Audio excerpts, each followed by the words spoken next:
Jo Cocker atsakingas už aranžuotės, pučiamųjų aranžuotės ir groja trombonų dar. Va, o čia yra... Saksas. Tenoro saksas. Tas didesnis. Nesigirsiu, bet man atrodo, kad kol kas mes pasitumėjom, pagal kiek turėjom repeticijų ir kiek yra kokybė, tai mes turbūt laimim. Žodžiu, tai, kiek buvo, gal 5 repeticijos, bet manau, kad 8 balai yra jau grojimo. Ir jau geriau negu pernai. Sorry, Ryčka ir Alinačka. Nes šį kartą pasiėmėm šitus jaunesnius 2 muzikantus iš Kelpšos konservatorijos, kad mes su Jori galėtume, kad būtume geriausiai grojami šitame. Tai dabar, tokie pupsim, nepataikom, o jie tokie ateina, tokie, Pas mus 4 pučiamieji.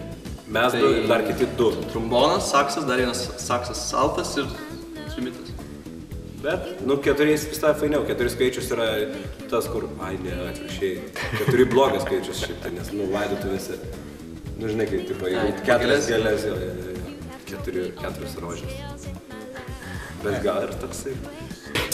Buvo keletą tokių, kas 3 repeticiją, mes visada atsinešdom šampano ir visada išaudom, jeigu nei vienas... Tai dar pasinau krevečių? Jo, ir krevetės buvo. Bet visada tas krevetės paima tas, kuris nepataiko į natą praeito gabalą. Jis tada atsineša, tada vėl nepataiko šampanas ir taip visą geras repeticijas jis kaupės tokio maisto, nes kažkas nepataiko. Bet geriausia šventė yra šičia generalinė repeticija, todėl kad jau gauni gertinimą, čia tipo toks faina, bet dar gauni maikės. Aš taip laukus, atsimini maikės? Tu turi maikę? Ne, aš gaunu. Tai ko tu čia dabar? Ar pirksi maikę šiandien? Ne. Tu kažkas prieš Rokopą, tai. Bus faina.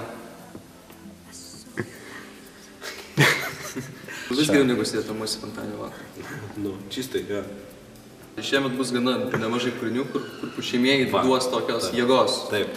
Bus mažiau metalo. Visiškai bus mažiau metalo. Ir bus biškai, aš galvoju, kad tūsas toks labiau patancovkė tokia, kur galima bus normaliai pašokti. Dudos yra šiaip tokie, dudoriai, visi yra patys fainiausi žmonės.